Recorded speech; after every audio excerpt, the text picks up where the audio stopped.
This documentary is rated N for Noclip.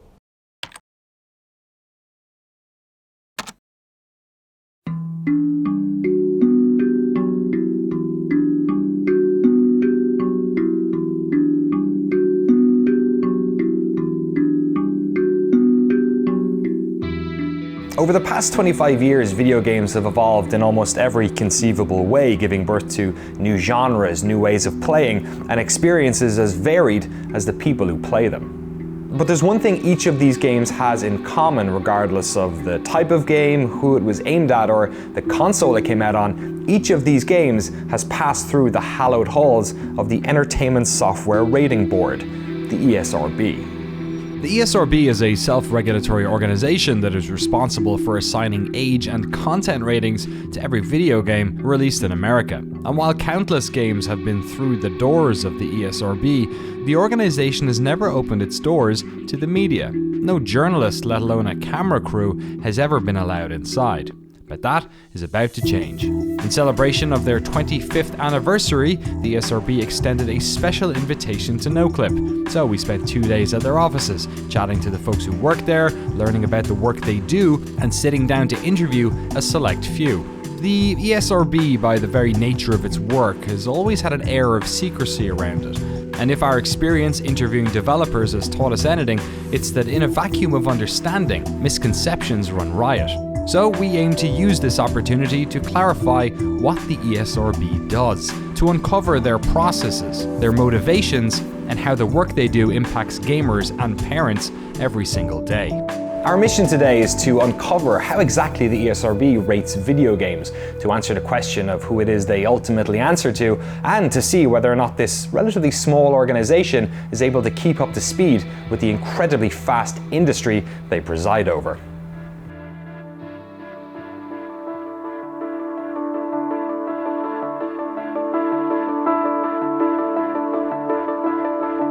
So back in the day, before the ESRB, games were evolving. Resolution was improving, audience was expanding. There were games like Mortal Kombat that were coming out that were, graphic in those days.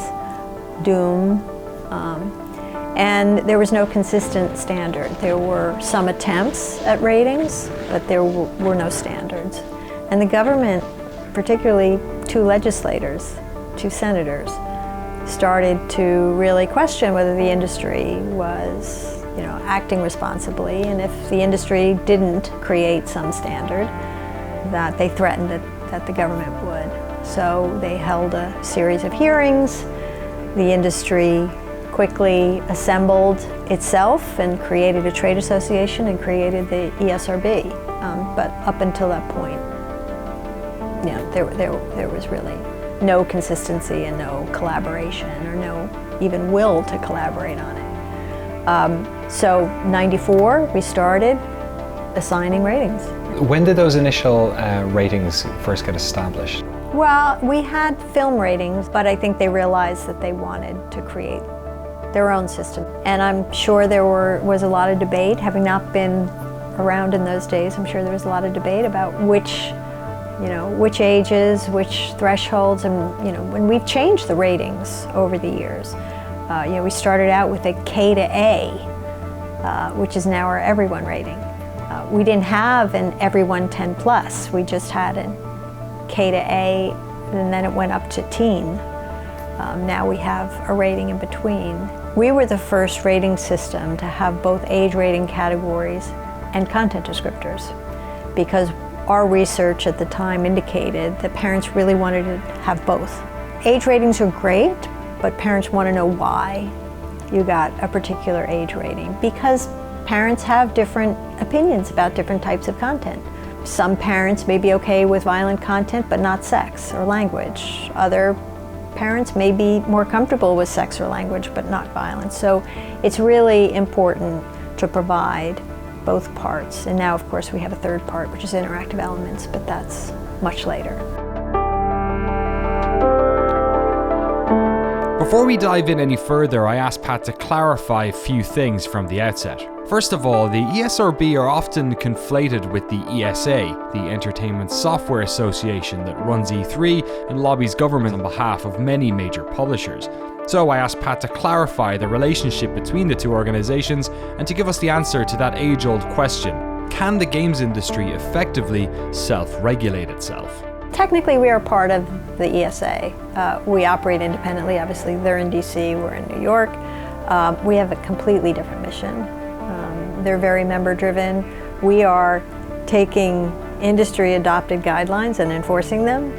And we're really the face of the industry for informing parents and for making sure that we're acting in a responsible way.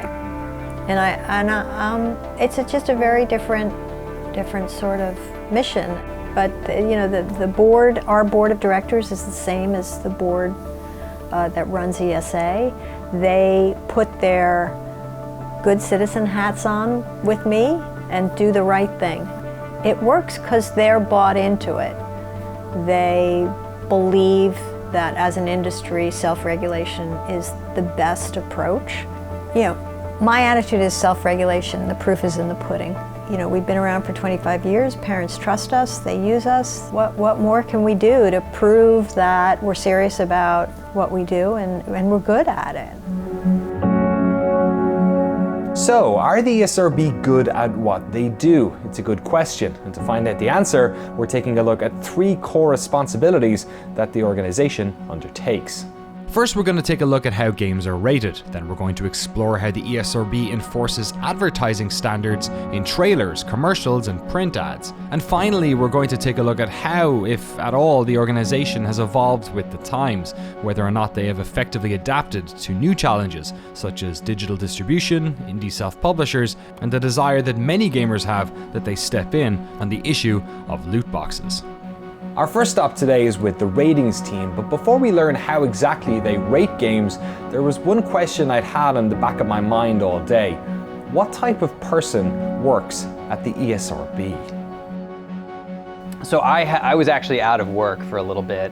My first day of unemployment was September 10th, 2001. Okay.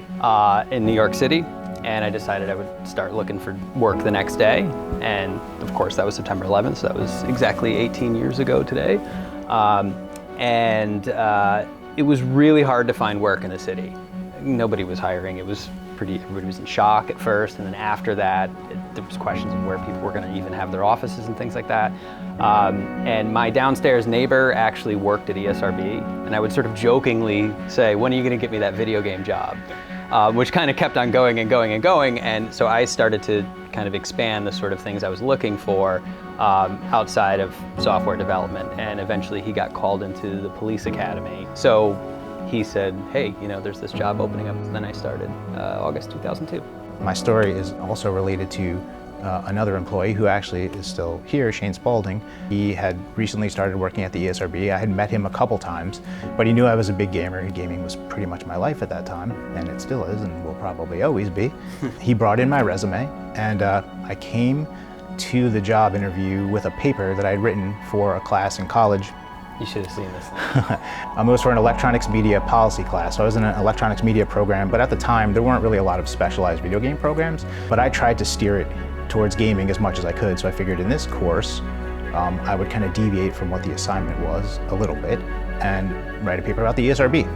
You're kidding. Nope. Yeah. So I wrote a big paper the about the ESRB. most well-prepared candidate you could possibly imagine. He's like, here's my college paper on you guys. Yep, and I brought copies for everyone. I kind of handed it out, and I was a little starstruck, like at the time walking around, like I knew Pat Vance's name, and I was like, oh my God, do I get to meet Pat Vance? Like, this is super cool. Right. And he knew, he knew everybody's name. He's like, looking down the hallway and things. You were an ESRB fanboy.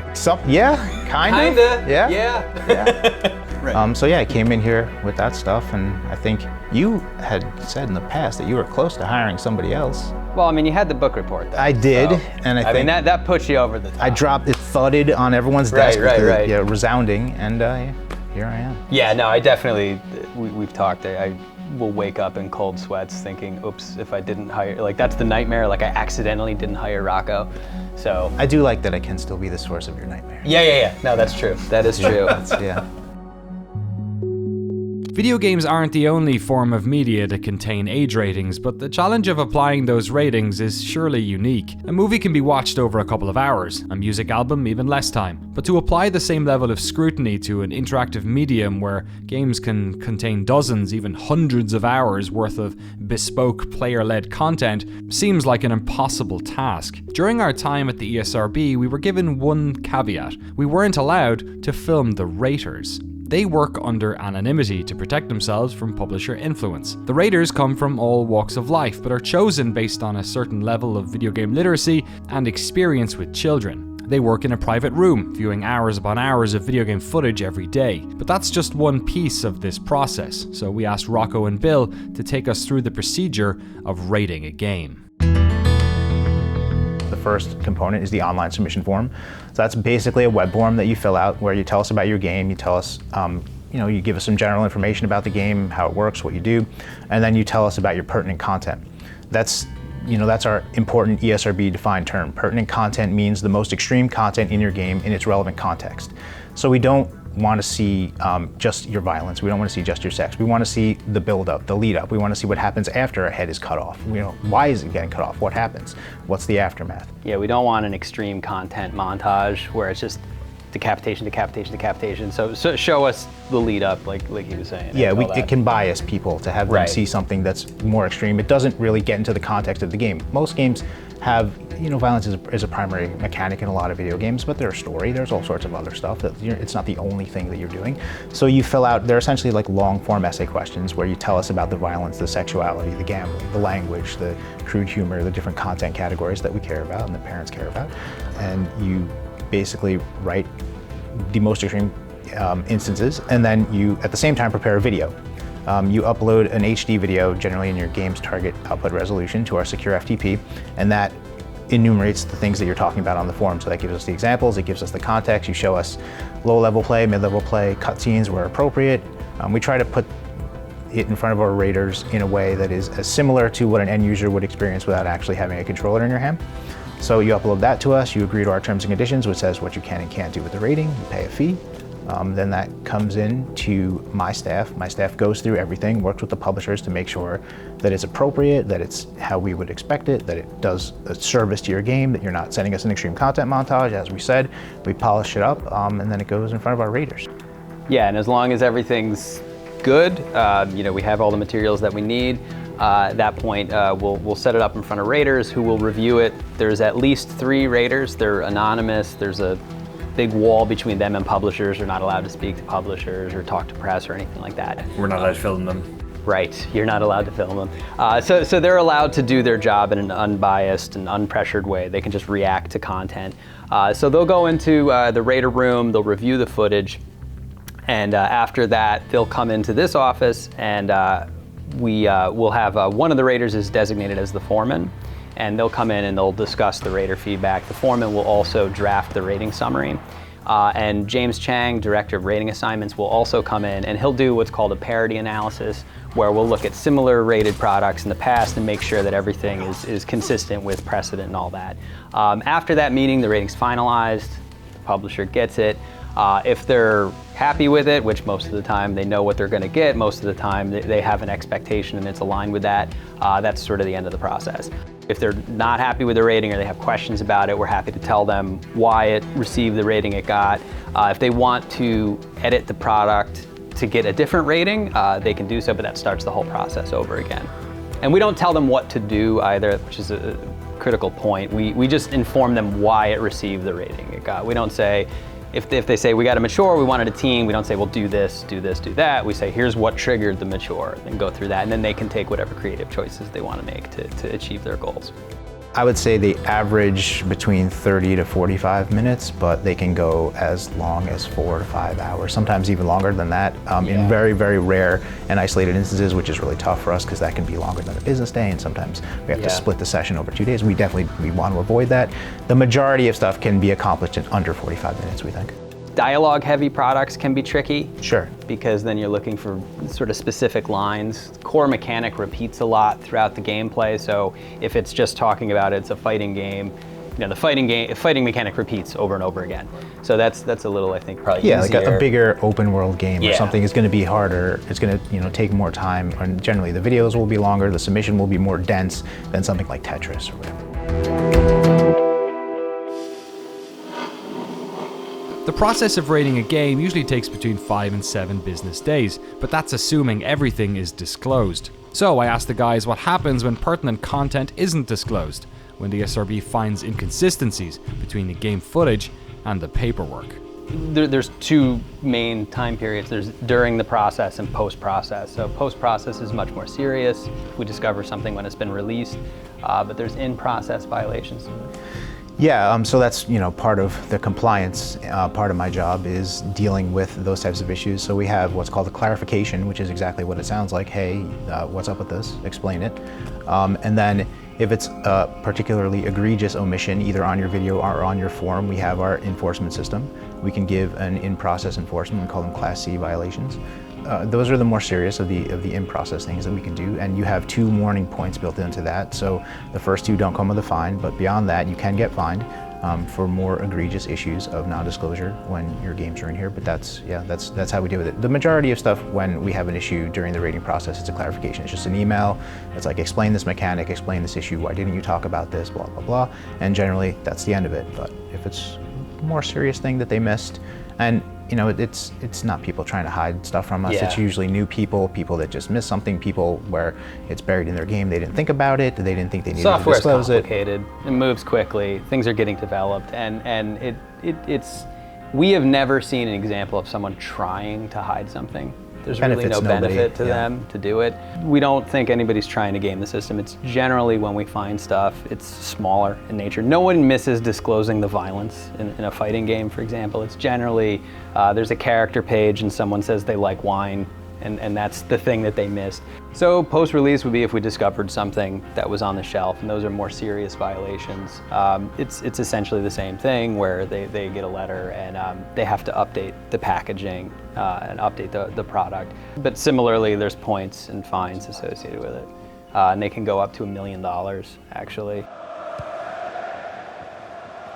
These days we can capture gameplay and transmit large video files with relative ease, but anyone who's worked online or in games knows that this is a relatively recent indulgence. So how did the ESRB tackle the job of reviewing game footage back in the days of VHS? Yes, we were getting Heck tapes yeah. and faxes. Faxing was part of the You system. can still when I fax us stuff. Well, we don't want them to fax us. You know, I mean, there is a machine. We get but the I mean, occasional fax. It's like, you know. Please don't fax us. Yes, don't fax. So they're faxing VHS tapes. We had situations where the video game would end and Seinfeld would kick in. Yeah. So, and Just then we grab had whatever tape you had right. laying People around, would right? take their old tapes. We were on VHS tapes way too long. Like Yeah. until 2008, I want to say. We were on VHS tapes. Yeah, sorry. We were on. We were sort That of. was one of my main stated goals when I came in. I'm dragging this this organization to kicking and DVD. streaming off of VHS. Yeah, that to was DVD. good. We were, it's hard to find a VHS player Yeah. in 2008. They're expensive. Yeah, exactly. DVD for a while. DVD We for are a all while. digital now. We've been all digital for a while. You can FTP. Yes, It works. upload your HD video. Which is please. super, I mean, one of the, people don't think about how inefficient it is. I mean, the VHS, when you talk about a scene, you've got to rewind it. Oh God. You're just sitting there watching Nightmares. this. Yeah. I mean, DVD was a pain with that too. But I mean, it was quicker. better. It was but better. We found these DVD players that could go up to 100x for fast forward. Wow. So yeah, we got these prosumer players and we put them everywhere. Yeah, and then they all, like 80% of them died within a year of each other because we just ground them to a pace. Yeah, when you talk about changes, I mean, the industry itself, the game was done, it goes in a box, there's no such thing as patches and whatever, and now that's the beginning, is the retail The first thing you process do is instead you of- put your game in and you download an 11 gig day one Right. patch, which, Right.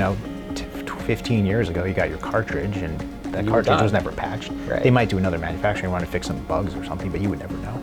So, and we don't just issue the ratings, we also, when the games come out, make sure that those ratings are accurate.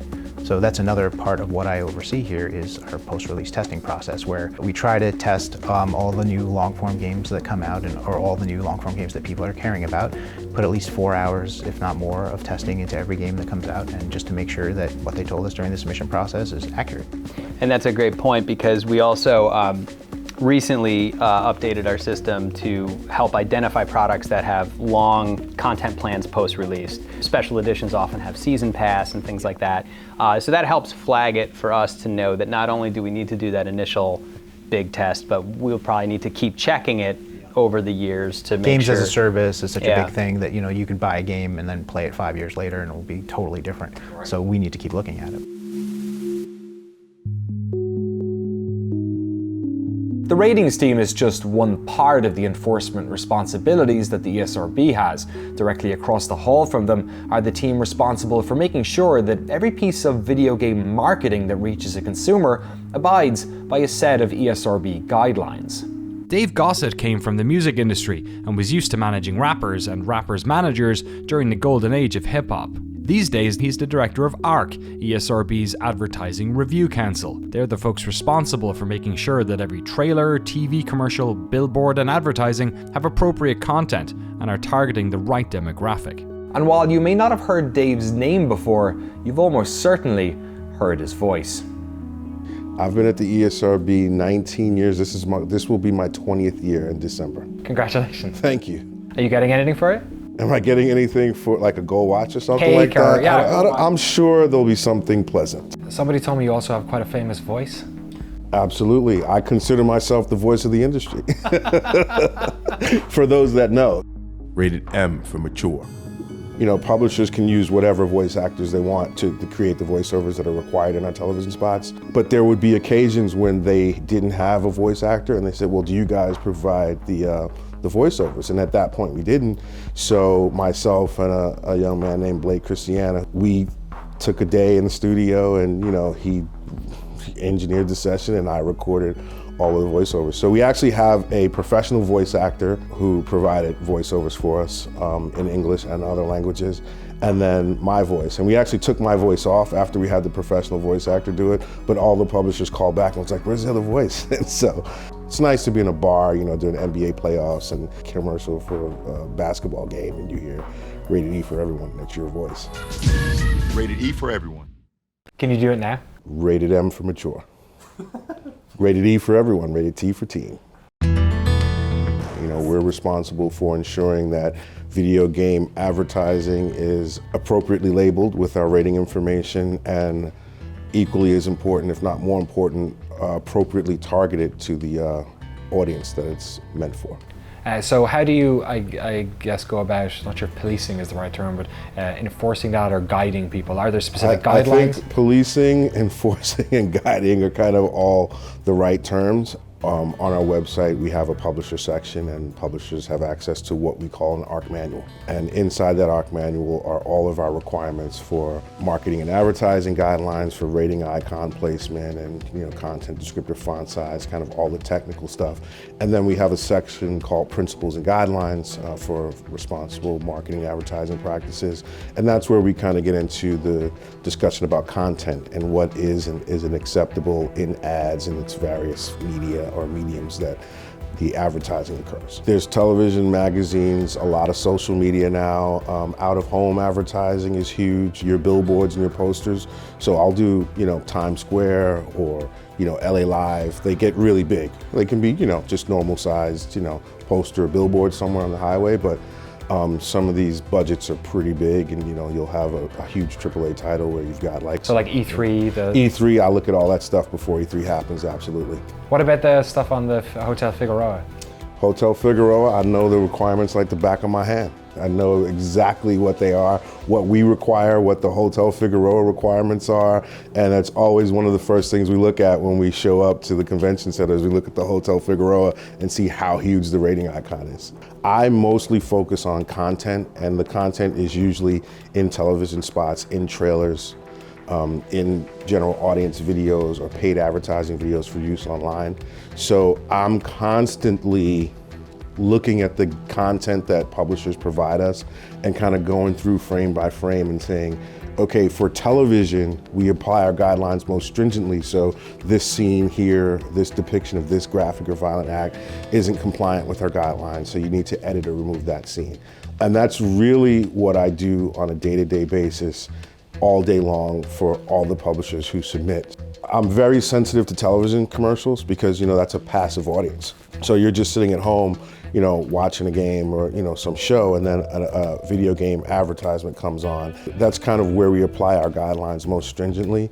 So I'm always on the edge of my seat when a television spot comes on because it's like a huge screen. And I have good screens in my office to look at this stuff on, but you're always on the edge of your seat hoping you didn't miss anything. Like, I look at those commercials very differently, I think, than everyone else that looks at them. Just because there's graphic violence in your video game doesn't mean that we'll allow you to display graphic violence in your marketing and advertising materials. We have principles and guidelines, and one of our guidelines is violence. And then under that violence guideline, we have examples. No characters being shot, for example, or no blood. They're definitely suitable for a general audience. And I also take pride in understanding what the publishers are going for and what and conveying to the consumer exactly what's in the game. So it's kind of a fine line you have to walk, where we're applying our principles and guidelines and making sure the ad is compliant with our guidelines, but also making sure that the consumer knows the type of content that's in the game. Is there ever any issue where TV spot, again in particular, is communicating a sense of like fear or dread or something like that, where something is, because you can have, things can be scary without being violent? Is that ever a part of it? Or? Absolutely. So we have something that we call the overall tone of a spot. I'll look at it once as, a consumer would look at it. And then I may break it down into, smaller components, scenes, but I'm also going for an overall feel. We've got a lot of first-person shooters where there are television spots made for those. So, we have guidelines about an excessive amount of gunplay, and our job is very subjective. The good thing about us being here for such a long time is we have a lot of history with the publishers, with the content, with the type of content, with what our industry does. So I feel like I have a good barometer for what's excessive and what's graphic and what's gratuitous. So yeah, overall tone, is definitely something that we pay attention to, as well as staying abreast of what's happening in the world today. Is there much back and forth between you and the stakeholders on the other side? I imagine there is. Absolutely. One of the things I pride myself in is that I deliver a lot of bad news on a daily basis. Like, you have to take out this, and this from your ad, your video, your trailer.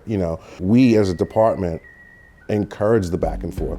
So I know we're the whipping boy for a lot of fans out there, and I know a lot of people, and one thing I enjoy about doing this, and I think I mentioned it to you earlier, that we're not gray-haired old men in suits, just looking at this stuff. Like, we're a lot hipper than people would think, I'd like to say. Does most of your job involve the sort of higher end of the rating scale? It's funny, preparing for this interview, I was looking at the percentages of games rated. And so about 60% of the games rated by the ESRB are in between the E and E10 plus rating category. And so you've got 30% that are about teen rated, and you've only got 9% of the games that are rated mature. But I spend a lot of my time in the 9% realm. And that's because a lot of the titles that have the bigger marketing and advertising budgets are your AAA mature rated titles. But there are other very successful teen titles where I need to review the content as well. And some of the publishers that create some of the most influential or newsworthy content are some of the most compliant publishers out there, So people might look at the content they create and say, oh, these guys are out there. But when you look at how they go about doing their art and handling their business, they're very responsible.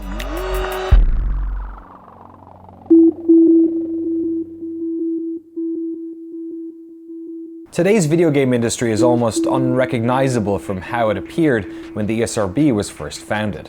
While once a handful of console manufacturers and retailers were the sole gatekeepers to the market, these days digital distribution, free-to-play games and app stores risk circumventing the established protocols. So how does the modest-sized ESRB stay relevant in a world where millions of games are released every year? Their answer is something called IARC, a semi-automated rating process that could work across international territories. The hope was that some form of automation would help bring ratings to the growing number of app stores flooding the market with games. But it's fair to say that not everyone at ESRB was on board from the start. The business was changing. With mobile coming on, with digital, the volume was going to be continuing to increase. The type of developers that were coming into the market were different. They were indie developers, very little resources. And I felt that it was really important for us to try to create a scalable solution for ratings. Could we take what we do, which is highly subjective when you're looking at content, and break it down into zeros and ones, multiple choice questions? You'll hear from others here that the initial response I got from my team was no. Adamantly, no. We were not huge fans immediately. She is very forward thinking, and I think we were stuck in a process rut at that point where we didn't really drink the Kool-Aid. Yeah, I think we were scared. It's a big Our process volume. worked. Yeah, if you sort of walled off what we had and just kept it that, it was great. I mean, and the traditional process we think is Still great. the great process. It's just not scalable. And to solve the scalability challenge, we needed to think a little bit differently. And it's hard for us because we had been sort of conditioned to not think differently and sort of say, it's really important to get this completely brutally down before it releases, because a correction or a mistake at retail is bad. So we first tested it with console downloadable games that were not available in physical form. And we continued to tweak it, and the model was sort of a hybrid model where the developer paid a fee, wasn't as high as a physical game rating fee, but paid a fee nonetheless, and still had to submit a video, but that there was still a questionnaire that had an algorithm that would assign the original rating. And then it was up to us to make sure that that rating was correct after the product gets released. So it was very risky. And then I took that system to other rating authorities around the world, and I said, if we weren't doing our best to broaden adoption across all of these new devices, all of us as rating authorities were going to be marginalized to death. So we had to go around the world and basically talk to other game rating authorities and say, is there any way that you would consider using a system like this, and we'll program a separate algorithm for your region, because cultural norms aren't the same around the world. And that was one of the things that we wanted to make sure was understood with what we were trying to pitch with IARC in the beginning. Like, we weren't trying to export a US standard out there. So certainly different regions, I mean, we had, I know when one of the storefronts was testing the questionnaire, they said that there was a bug in the German output because the nudity was so low, and they said, no, that's a feature, that's not a bug. And that's what's great about IARC. We can ask one question and then generate all the different outcomes that are regionally appropriate, instead of saying, here's the US standard, we're going to export it everywhere. So the developer only answers the questionnaire once, but they get the ratings in each region. And they wouldn't have to pay for it. And they wouldn't have to wait for it.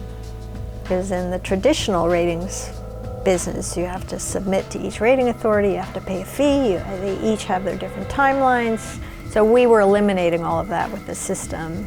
And we built a dashboard for rating authorities so that they could see every single rating that's coming through and test it and modify the rating if they needed to. I can click a button on my computer over there and within 15 minutes have multiple billions of devices fixed. And that's something that you don't have the capacity to do in retail. So sort of seeing that way forward and building that framework. And it's witchcraft.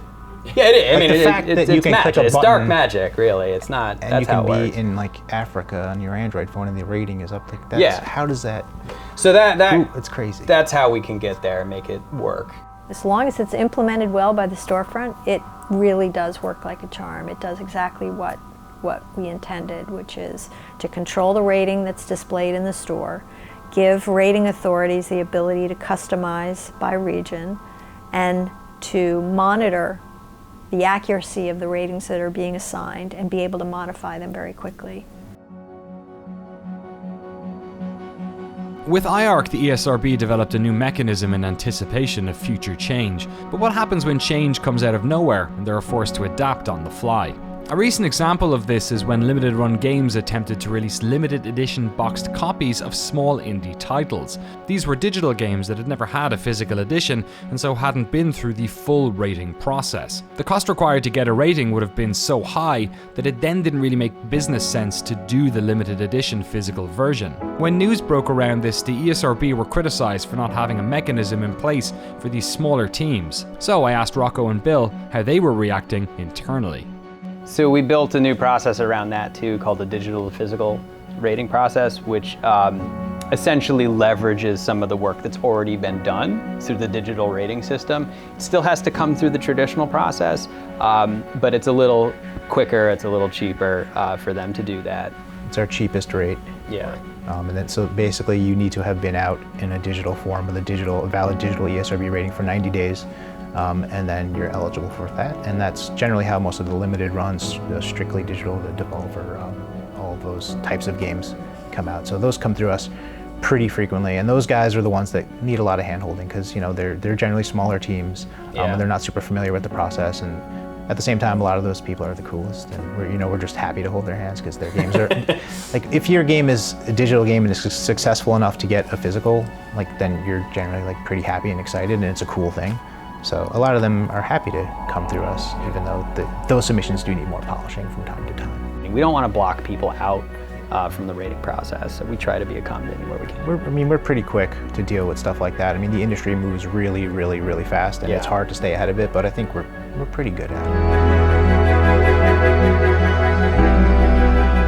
Just like it was 25 years ago, video games continue to evolve, and the ESRB is often pulled into conversations regarding the wider policing of the industry, most recently being mentioned as a possible solution to the growing weariness that many gamers have toward loot boxes. In reaction to the controversy, the ESA, the Entertainment Software Association, has said that they will soon be introducing new policies on the disclosure of item rarity and drop rates. But the ESRB's mission to educate and inform parents didn't exactly overlap with the desires of many gamers. So I asked Pat, what was the ESRB's reaction to this issue? People were asking us to disclose loot boxes, but we did research very quickly and realized that parents didn't know what a loot box was. When we told them what a loot box was and we asked them what their concerns would be, by far their concern was spending. Now, gamers may be concerned about it looks and feels like gambling and, why don't you, ESRB, call it gambling? It doesn't fit into the criteria of either simulated gambling or gambling. So that was not an avenue we were going to go down. If somewhere down the road there was some sort of regulation that would be brought in on loot boxes, would that be something you think, does it fall under someone else's take the drop remit? rates issue. The industry in the US has made a commitment that drop rates are going to be part of loot boxes going forward. And the reality is drop rates aren't for parents. Drop rates are for the gamer. There's already a lot of information that gamers can utilize about loot boxes. And then in terms of disclosures, it was really important for us to make sure that we were providing information that was helpful to parents. And we had been using an interactive element called digital purchases in the mobile and digital world. So what we did a year and a half ago was to start using the in-game purchases descriptor in physical as well as digital and mobile. But we are continually evaluating. We conduct research every year with parents. We want to understand what their concerns are. So our messaging now is twofold. It's about making sure they know that there are ratings, but that they can do something about it too with these parental controls that are just keep evolving and keep getting better and better.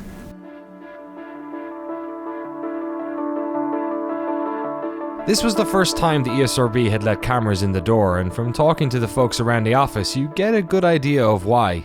Their work is kind of a thankless job, the type of place that only gets talked about when it comes into contact with a hot-button issue. The day-to-day here is taken very seriously, not only because of public scrutiny, but because of the various masters the ESRB has to serve.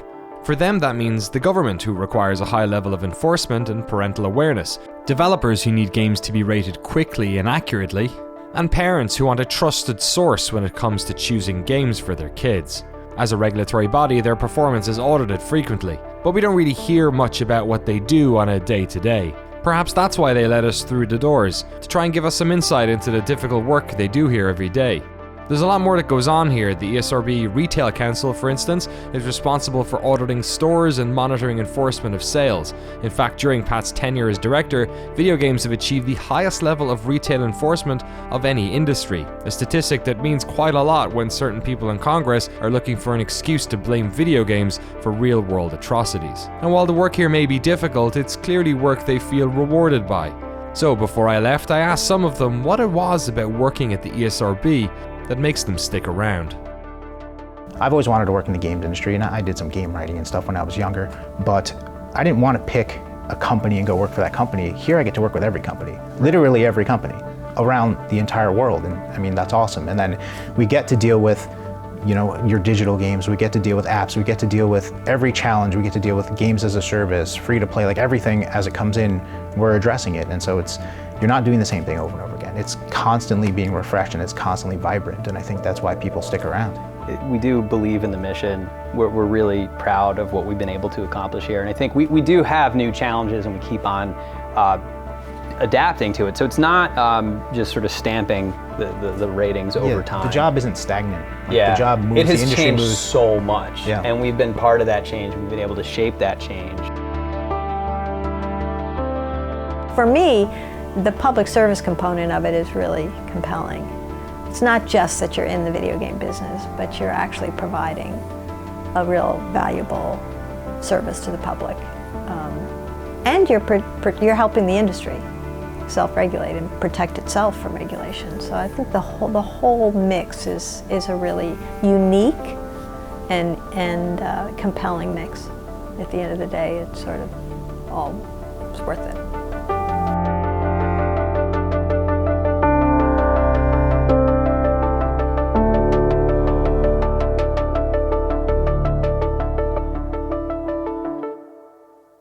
Start? Well, I have this problem where I don't play a lot of games, but I play a small number of games to maybe unhealthy obsession. So I'm currently playing Battlefield 5. I just checked my playtime yesterday. Your slash played? Yeah, no, Warcraft killed me because of that. Yeah, Warcraft. The fact they included slash played. Never look. What do you think? Because I had an idea. My guess was 500. Yeah, I was actually literally was going to throw out 500 hours. 910. Jeez. In Battlefield 5. That is too much. So that Kerbal Space Program, a huge fan of that. I played that with my kids a lot. Let's see. Today alone, I have played Pokemon Go, which I am continuing to play since launch. Maybe I shouldn't be proud of that, but I enjoy Pokemon Go. I'm playing Doom, the original Doom, which they re-released 1, 2, and 3 on everything, so I've been playing that on Switch. Hopefully they will fix that port, because there are some issues there, but it's still Doom, and it's still fun, and it's a game I've been playing since 1993. I've been an id fanboy pretty much my whole life, so I love everything they've done. I loved your Doom 2016 video. It was one of my favorite things that I've ever seen. Thank you. Thank you. Masters of Doom is my favorite book. What else? Tetris. I've played Tetris almost every day since 1989. I want to say. Yeah, I'm a bit of a Tetris guy. I played through Blazing Chrome, which is kind of like a Metal Slug Contra. If they had a baby, modern, kind of new. Played through Cadence of Hyrule, which I loved. And it's great because he knows all these games pretty intimately, and then if they become pretty successful, sometimes they'll want to go into the retail process. Now they're going to come to retail. Right. Yeah. And he already is pretty familiar with them, so if we get them in. Yeah, a lot of times people are reaching out to me and I'm like, hey, I backed your Kickstarter. Right. I know your game. I played it in beta. Like, Right. What's up? Right. Make sure you tell us about this. Right. Because I know. Right.